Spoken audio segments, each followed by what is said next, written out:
জামাত ইসলামের আমির তিনি বলছেন যে বিএনপি ইঞ্জিনিয়ারিং করে ক্ষমতায় এসেছে। আমি এটা তীব্র নিন্দা জানাচ্ছি, প্রতিবাদ জানাচ্ছি এবং আগামীতে যেন পুরোপুরি তাদেরকে নির্মূল করা যায় রাজনৈতিকভাবে, সেইভাবে আমাদেরকে কাজ করতে হবে। এখানে মির্জা ফখরুল বলতেছে যে জামাতকে রাজনৈতিকভাবে নির্মূল করতে হবে। এইটা তাদের মুখ ফসকে বের হয়ে যাওয়া না, এটা তাদের পরিকল্পনার কথা, এটা তাদের টার্গেটের কথা। আর আমরাও সিদ্ধান্ত নিয়েছি, আমরা যে আল্লাহর কাজ করি ওই আল্লাহর পরিকল্পনায় তারা নির্মূল করতে চায়। আল্লাহ ইতিপূর্বে নির্মূল করেছে, ভবিষ্যতেও তারা নির্মূল করবে। বিএনপি হচ্ছে পাকিস্তানের দালাল পার্টি। বিএনপি হৃদয়ে পাকিস্তান, বিএনপির চেতনায় পাকিস্তান। এবার যদি ধ্বংস হয়, এবার যে আওয়ামী লীগের যেরকম নাম নিশানায় চলে গেছে, অবভিয়াসলি এই বিএনপির নাম একবার দুলের সাথে মিশে যাবে। দলের জন্য অপশন দুইটা, হয় আপনারা দ্রুত মারামারি করবেন, সংঘাত তৈরি করবেন, প্রত্যেকটা ক্যাম্পাসে মারামারি হবে, একটা পর্যায়ে গিয়ে সকল শিক্ষার্থীদের মুখোমুখি হয়ে ক্ষমতার অর্ধেকেই আপনাদের পালায় যাওয়া লাগবে। আওয়ামী লীগের সুরেই কি কথা বলছে বিএনপি?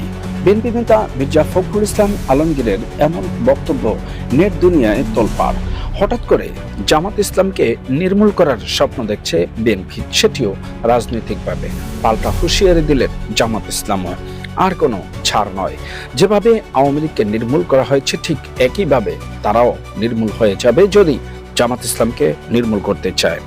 কথার লড়াই তো চলছে, তার মাঝেও চলছে ভিন্ন লড়াই, সেটা হচ্ছে জনগণ কি ভাবছে? জনগণ মনে করছে বিএনপি যদি সেই আওয়ামী লীগের মতো স্বৈরাচারী হতে চায় তাহলে এর চাইতে ভয়ঙ্কর পরিণতি হবে বিএনপির। শুধু তাই নয়, বিএনপিকে নিয়ে মানুষের মনে যেমনই রয়েছে ইচ্ছা, আকাঙ্ক্ষা, আশা, ঠিক তেমনইভাবে বিএনপিকে নিয়ে মানুষের ভয় রয়েছে। কারণ স্বৈরাচার হয়ে ওঠার ইতিমধ্যে যতগুলা কার্যক্রমই হাতে নিয়েছে বিএনপি। সেই হিসেবে বিএনপিকে নিয়ে সাধারণ জনগণ ভয়ে আছে বলে মন্তব্য জামাত ইসলামের নেতা শফিকুর রহমানের। দর্শক, গুরুত্বপূর্ণ সকল ভিডিও আজকে আপনাদের জন্য উপস্থিত করেছি, ধৈর্য সহকারে দেখতে থাকুন সম্পূর্ণ ভিডিওটি। আমি পত্রিকায় একটি সংবাদ দেখলাম, যে সংবাদটি আমাকে অত্যন্ত আহত করেছে। যে জামাত ইসলামের আমির তিনি বলছেন যে বিএনপি ইঞ্জিনিয়ারিং করে ক্ষমতায় এসেছে।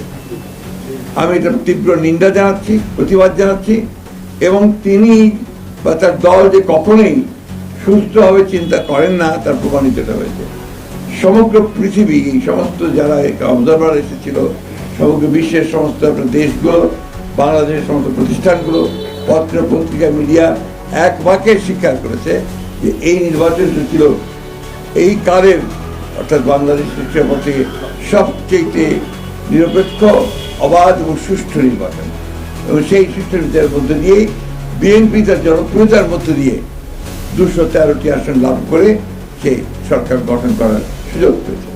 সুতরাং জামাত ইসলামের আমিরের এই বক্তব্য আমি আবার আমার প্রত্যাখ্যান করছি, শুধু নয় নিন্দা জানাচ্ছি এবং ক্ষোভ প্রকাশ করছি।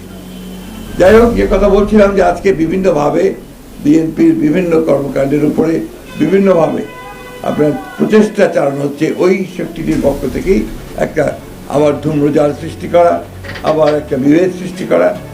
আমরা 5ই আগস্টের পরে যে সুযোগ পেয়েছি বাংলাদেশে গণতন্ত্রকে প্রাতিষ্ঠানিক রূপ দেওয়ার, সেই প্রচেষ্টাকে নষ্ট করে দেওয়া, সুযোগকে নষ্ট করা, আবার একটা ফ্যাসিস্ট শাসনের পায়তারা তারা করছে কিনা সেটা আমাদেরকে চিন্তা করতে হবে, দেশবাসীকে চিন্তা করতে হবে।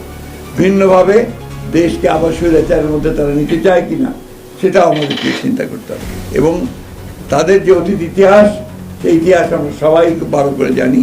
সেই কারণেই সমগ্র জাতি অত্যন্ত সচেতনভাবে তাদেরকে প্রত্যাখ্যান করেছে এবং আগামীতে যেন পুরোপুরি তাদেরকে নির্মূল করা যায় রাজনৈতিকভাবে, সেইভাবে আমাদেরকে কাজ করতে হবে। সেই কারণেই এই মেয়ের যে সমাবেশটি এখানে অনুষ্ঠিত হবে আমাদের পার্টি অফিসের সামনে দুপুর 2টায়, না নামাজের পরেই এই সমাবেশে প্রধান অতিথি হিসেবে উপস্থিত থাকবেন আমাদের দলের চেয়ারম্যান এবং বর্তমানে বাংলাদেশের সবচেয়ে জননন্দিত প্রধানমন্ত্রী জনাব তারেক রহমান। বাংলাদেশের স্থিতিশীলতা, রাজনৈতিক স্থিতিশীলতাকে বিনষ্ট করবার জন্য একটি পক্ষ প্রথম থেকেই প্রচেষ্টা চালিয়ে যাচ্ছে। সে নির্বাচনের আগে থেকেই তখনও ফুরন্ত মিথ্যাচার, প্রোপাগান্ডা, ফেক ইনফরমেশন, আপনার সোশ্যাল মিডিয়াকে অন্যায়ভাবে ব্যবহার করে, আপনার অনৈতিকভাবে ব্যবহার করে বিএনপিকে জনগণের কাছ থেকে সরিয়ে দেওয়ার একটা প্রচেষ্টা চলেছে, কিন্তু সেটা সক্ষম হয়নি, সফল হয়নি। এখনও আবার দেখেন যে সমস্ত কার্টুনগুলো করে তারা দিচ্ছে এবং সেগুলো নিয়ে যে প্রচেষ্টা তৈরি করছে, খুব স্পষ্টভাবে বোঝা যায় যে ওই শক্তি যা বাংলাদেশকে অস্থিতিশীল করতে চায় তাই এই কাজগুলো করছে। আমরা তীব্র নিন্দা জানাচ্ছি। ছাত্র রাজনীতিতে এই ধরনের যে একটা অবস্থা তৈরি করার যে প্রচেষ্টা করা হচ্ছে, আমরা তারও নিন্দা জানাচ্ছি এবং আমি আশা করব যে যে সমস্ত পক্ষগুলো এই ধরনের অপকর্মে লিপ্ত হচ্ছেন তার বিরুদ্ধে থাকবেন, কারণ বাংলাদেশের স্বাধীন চেতা ছাত্র যেখানে মির্জা ফখরুল বলতেছে যে জামাতকে রাজনৈতিকভাবে নির্মূল করতে হবে, এইটা তাদের মুখ ফসকে বের হয়ে যাওয়া না, এটা তাদের পরিকল্পনার কথা, এটা তাদের টার্গেটের কথা। আর আমরাও সিদ্ধান্ত নিয়েছি, আমরা যে আল্লাহর কাজ করি ওই আল্লাহর পরিকল্পনায় তারা নির্মূল করতে চায়। আল্লাহ ইতিপূর্বে নির্মূল করেছে, ভবিষ্যতেও তারা নির্মূল করবে। শুধু আমাদের নৈতিকতা, আদর্শ এবং শক্তি নিয়ে আমাদেরকে ময়দান মোকাবেলা করতে হবে। এবার যদি ধ্বংস হয়, এবার যে আওয়ামী লীগের যেরকম নাম নিশানায় চলে গেছে, অবভিয়াসলি এই বিএনপির নাম একবার দুলের সাথে মিশে যাব।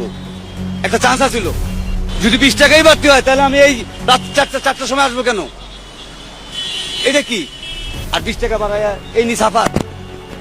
হ্যাঁ, এইগুলো বলবো কারে বলবো? ছাত্র দলের জন্য অপশন দুইটা, হয় আপনারা দ্রুত মারামারি করবেন, সংঘাত তৈরি করবেন, প্রত্যেকটা ক্যাম্পাসে মারামারি হবে, একটা পর্যায়ে গিয়ে সকল শিক্ষার্থীদের মুখোমুখি হয়ে ক্ষমতার অর্ধেকেই আপনাদের পালায় যাওয়া লাগবে।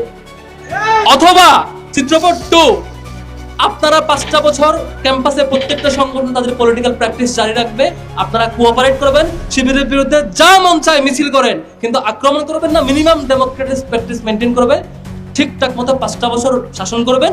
আগামী 5 বছর পরে দেখা যাবে জনগণ কি সিদ্ধান্ত নেয়। অন্তত মাঝপথে পালানোর ইতিহাস তৈরি হওয়া লাগবে না। এই দুটো অপশন আপনাদের আছে। যদি আপনারা দ্বিতীয় পথ অবলম্বন করেন, যদি আপনারা গণতান্ত্রিক প্র্যাকটিসকে মূল্যায়ন করেন, সম্মান জানান, আপনারা স্বাভাবিক নীতিমালা অনুযায়ী করেন, তাহলে আপনাদেরকে সহযোগিতা করব। আর যদি বিপরীতটা করেন, জুলাই দেখেছেন আমরা কেমন করে ফেসিবাদ বিরোধী লড়াই ছিলাম, আপনারা আমাদের সহযোগিতা ছিলেন। প্রত্যেকটা স্ট্র্যাটেজি আপনারাও জানেন, কেমন করে ফেসিবাদের ভূত ঘাট ধরে টেনে নামাইতে হয় সেটা আপনারাও দেখেছেন। আমরা সেটা আবারও অ্যাপ্লাই করতে পারি। কিসের ভিত্তিতে ওনাদেরকে ধরে নিয়ে যাচ্ছে, ওনাকে কেন ধরে নিয়ে যাচ্ছে? আমি একটা এফআইআর কপি চাচ্ছি অথবা কোনো ওয়ারেন্টের কপি। আপনি কি জানেন যে এফআইআর নিয়ে যান? ওনারা ডিবি পরিচয় দিচ্ছে, আমি ওনাদের পরিচয় শনাক্ত করেছি।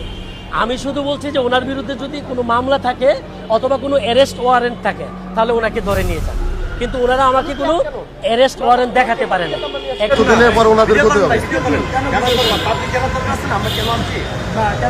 মোহন চৌধুরী, ডিরেক্টর। আচ্ছা, আমার নামে অভিযোগটা কি সেটাই আমি এখনো জানি না, কিন্তু আমাকে ডিবি দিয়ে ধরায় নিয়ে যাওয়া হচ্ছে। কিন্তু আপনি এটা ভিডিও করেন, ওনারা কিন্তু কোনো এফআইআর দেখাতে পারে নাই, এফআইআর না দেখে কোনো অ্যারেস্ট ওয়ারেন্ট না দেখে কিন্তু ওনাকে ধরে নিয়ে যাচ্ছে। বিএনপি যদি এমন কার্যক্রমের সাথে লিপ্ত থাকে এবং এইভাবেই বক্তব্য দিতে থাকে, সাধারণ জনগণের মাঝে তাদের জন্য যেই আশা আকাঙ্ক্ষা ছিল সেটি মুছে যাবে। এতে করে অর্ধেক সময় পার না হতেই তাকে ক্ষমতা ছেড়ে পালিয়ে যেতে হবে বলে মন্তব্য করেছেন ফরহাদ। দর্শক, হঠাৎ করে এমন রাজনৈতিক উত্তাপ ছড়িয়ে পড়েছে বাংলাদেশে, যা এখন ক্ষমতার পালাবদল নাকি রাষ্ট্র জনগণের আকাঙ্ক্ষা